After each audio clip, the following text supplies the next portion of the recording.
How's it dripping my drops? It's your boy Ripplewave, and it's Valentine's Day again, so I'm gonna be talking about romance failure or something of the Valentine. If you've seen anything I've talked about before, or have met me at all, you should know I am not a hit with the ladies. Never have been. I've been searching for love my whole life, and up until my first girlfriend, I had 37 different girls absolutely shut me down. Granted, a lot of those were desperate attempts during my middle school phase, but some of those really stung for a long time. Now, according to this table, I found Montana has an average of 127 students in our middle schools. 37 out of 127 is 29%. So in my desperate attempts to find the one, I tried dating about 30% of an entire middle school. Wait a minute, not like that. I successfully, using the term loosely, dated 3 girls in my whole life, which means my ratio of success for dating is awful. I have a 7.5 success rate. Essentially, my KD on dating is so bad. You're garbage. Your parents never loved you. I should have uninstalled the game years ago. But like, the dating is like the killing and the... You know what? Just scrap all this. Howdy y'all, Ripplewave here. Have you ever talked to a girl? I obviously haven't. Back on the romance timeline, today's video lies dead in the middle of the good, the bad, and the unhealthy. Right here, my first girlfriend. Pinky is what I referred to her as last time, and I shall continue doing so now. This goes back a few years to year 1 Ripplewave. The year is 2019. Ripplewave animation has been created, and I made this thing. Reese's Puffs. Eat 'em up, beat 'em up, beat 'em up, beat 'em up. Kingdom Hearts 3 came out. I never played that. Sonic looked like this. I never watched that either. There was an egg on Instagram or whatever. I have Instagram. I don't use it. There was a raid on Area 51. I'm not even sure if New Mexico exists. Now anyways, back to the universe revolving around me and my storytime animation. I was a sophomore in high school. See, I was on a usual grind to make my channel great, and I heard from a friend that a very quiet girl on my bus had a channel herself. I began trying to talk to this person about stuff more frequently, and I won't lie, she probably wasn't interested in like 80% of the things I had to say, but her friend slash seatmate always had an open ear. I was always talking about what I was working on. Between being passionate and being a raging narcissist, I love talking about myself and my passions. I do have this distinct memory of just talking myself up and blinding myself in a great rant of passion and excessive narcissism. And when I finally came out of that, I just remember seeing her listening. She was enthralled, and that was really new to me. A few days went by and I really didn't know what else I expected, but I caught feelings for her. It was something I was used to. My general procedure was always female remotely interacts with me, develop unhealthily deep one-sided connection with female, completely simp for female by building excessive unnecessary skills to impress female, shoot my shot and ultimately wait for the answer to be no.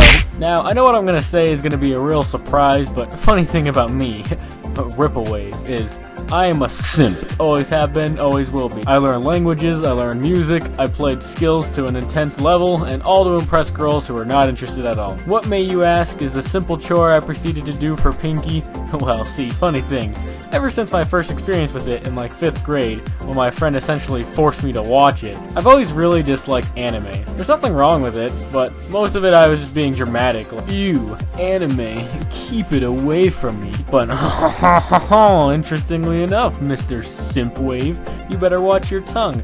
Pinky talked about a popular anime she enjoyed and really wanted to talk about it with me the same way we could talk about anything else, and my goodness, I never watched anything so efficiently before. I sat down and watched both of the seasons that were out during the time and both movies in about one day in one sitting. It took about 15 some hours, but surely enough I did it. Getting to talk to her more, an opportunity popped up. See, a movie I did watch in 2019, which was super hyped by anyone who saw it, was Avengers Endgame. I am a super big Marvel fan, and I saw this as a chance to shoot my shot.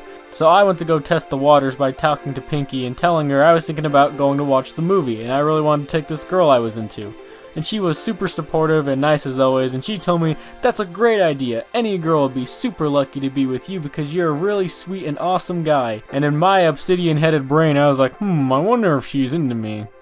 Probably not. We had flirted up to that point with each other, bouncing each other compliments with the constant "no you" energy, and me holding open doors and greeting her each time I see her with the good old "m'lady," which she hated in the eye roll but still smiling kind of way. I remember we had a whole thing going on about talking about getting hit by buses for each other's sake, and it evolved into talking about fighting bus monsters and even challenging the smiting hands of bus gods, whatever that means. I really did just love talking to her a lot. And it all added up because one dark and stormy night, I was laying in bed texting Pinky, and when I finally decided to go for it, and oh boy did this girl steep me in suspense for this one, I went for a straightforward, I like you. And between the minutes that felt like hours between each message, only to get the response, what do you mean you like me? Having to double down on my decision, I went with, I like you. And only to get back, like you like me? And just full sending to say, I like you, in like a romantic way, I have a crush on you and feelings for you, that kind of like. And that silence felt the longest I felt in quite some time. And in a great stress-stirred soup, I stewed waiting for the shutdown reply. And once the soup was ready, I got back, I like you too. Apparently, she had feelings for me for like some time. I don't even know when this happened, but she talked to a friend about me and was worried I wasn't the girl I wanted to take to the movies, and she was apparently squealing all like high school girly while I was confessing to her, so I guess it all worked out in the end. I asked her to the movie and I finally got my first girlfriend. Now time to figure out how to do the rest. I was hit with a really bad case of I never thought I'd make it this far. And she kind of seemed a lot different after we started dating. I remember trying to put my arm around her one time, and to my surprise she kind of slithered out from it going, yeah, don't do that. That really did confuse me, but I just thought maybe with the given amount of time she wasn't used to getting like held or anything like that, so I just figured she might need more time getting comfortable with it, and she'd come around. Timing was also probably really important, and so what better time to try than, drumroll please, our first date. The day of the first date didn't start off great. My dad dropped me off at the theater, said he was gonna go get really drunk and he probably would possibly show up to pick me up later. Thanks, Dad. Pinky showed up at the theater, and also her mom and brother were there just because I kind of scheduled it on the same day on complete accident and coincidence. And then came the movie. I will now show you the entire film of Avengers, and not a lot happened. We stayed quiet to not be rude, and when the movie got emotional, I tried to play a little bit of a subtle and very, very smooth move of the good old yawn and stretch, putting my arm around her, to which I reply was just a simple nope. And I retracted my arm and felt really bad, and I told her I was sorry. And she said it was fine, but that it was kind of getting annoying to her. And then after the movie was done, I left that theater just feeling like maybe I wasn't doing things right. I got outside, and fun enough for me, without a working phone number, my best option was waiting for my dad to eventually show up. I think he saw me check my phone and asked, "Where's your ride?" And me not wanting to lie my girlfriend, I half muttered, "Oh yeah, he's probably coming right now." And the interrogation began. You don't know if he's coming? Or is he not coming? Why don't you call him? I don't have his number to call him. Give me his number, I can call him for you. No, I can't do that. Why not? Because I can't. Plus, it's pitch black out here and it's pouring rain. You'll freeze staying out here. Then you shouldn't be alone out here. Can you at least wait inside? He is coming, it'll just be like a drive-by. If he doesn't see me, he's not gonna come look for me. We can give you a ride. If he's on the way and I'm not here, the only way for me to tell him is when I text him from home, and he'll be livid if he found out he drove up here for nothing. How long do you think he'll take? If he's on the way, it shouldn't be very long. You don't have to worry about me. I'll be fine. I'm sure he'll get here soon. There's nothing to worry about. Great. Then I'll stay right here and wait for him to get here with you. Her mom came out during the middle of our discussion and heard what was going on, and her immediate response was, "Oh yeah, we're not going anywhere until you know he's got a ride." Both Pinky and her mom were not budging until I could prove I had a ride coming. About 20 minutes had passed, and I just couldn't get them to budge, no matter how much I assured them it'd be fine. Remind me again why you won't give me your dad's number? Because he's probably really drunk, and I just don't want you talking to him when he's like that. They did bring up the point that if he was drunk, he probably shouldn't be the one driving me home, which is absolutely fair, but in my mind, I kind of had different thoughts anyways. See, to get to the theater from my house is a 20-minute drive on an average day. Going to Google Maps and checking, it's a 4-hour walk, and that's on the side of the interstate. There's no street lights for about 70% of that walk, and it's pitch black night. It was about midnight or so already, and I was even able to look back into my weather history to find that the exact night's weather. It was holding a moderate 25-mile-per-hour winds, an average night temperature of 26 degrees, and it was a 4 to 5 inch rainfall. That's beyond the consideration of heavy rainfall. I found the human body starts shutting down below freezing temperatures in an average of 30 minutes if you're lucky, but any human would get hypothermia and essentially die in about 10 minutes if they were wet. Now, considering my only apparel was a single hoodie against the forces of nature, and it was a 4-hour walk home in the dark, I think I'd be dead before I left the street. Granted, I didn't have most of these facts, but I can handle the cold better than even an average Montanan. I full-heartedly was trying to get them to go. Once they left my line of sight, I was going to walk home that night. To say it bluntly, I would have died. I would have died cold and alone in the middle of the dark on the road, and not a single soul would have been there to see it. And the sad part is that most of my life before this, I would have found that as a fitting end for me. Since I was about 10, I genuinely wanted to take my own life, and I didn't think I'd make it past 16.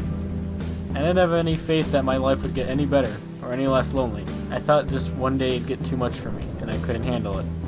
And yet, at this very moment, I could not get this person to leave until they were certain I was going to be okay. I could have just died that night, but she wouldn't let that happen. No matter what I said, she just stayed. About an hour later, my dad showed up. My mind was just overflowing with thoughts. I don't even remember what I said when I left that theater. I just got in the car and pondered everything. In 15 years of life, I felt something new. Someone had cared about me. Maybe it wasn't in every way I expected, but Pinky showed me she cared plenty. And being this unsure, all she was left to say was, "I don't think you actually like me.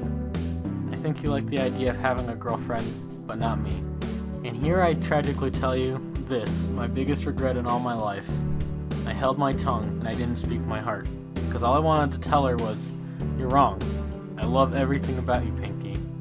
But I stayed silent until she eventually said, "I think we rushed into this, and we need to get to know each other better.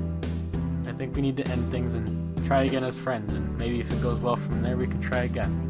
Without saying a word, I let her know I complied. Before I could walk off or anything, she offered me a hug. I hugged her, and at the time, I just remember it being a pity hug, a broken attempt to soften the blow. But like a lot of things I had to think about writing this script and revisit, the tone's a lot different than I really remembered it being. That hug, that was far from an empty gesture. It was a thing she knew I wanted, and it was the remarking hug of someone who didn't want to end the relationship, but didn't want to trudge it forward if it was undesired. A loving and painful bow atop of a confusing and loving present. The first and final hug from the girl who gave me my first and only date. The relationship had come to an end. From start to finish, Pinky was a phenomenal girlfriend. Truthfully, in that moment, I did not feel as lost or as hurt as I thought I would, and she let me down as easy as she could have. And even walking away, I knew after the care she felt for me that it was not impossible or hopeless for me. There was not a lonely future ahead of me, and in that moment I knew. I wanted to see my life through, rather than end it. I tried my hardest to talk to her and hang out with her friends, but it just hurt. Every day it didn't feel like I belonged.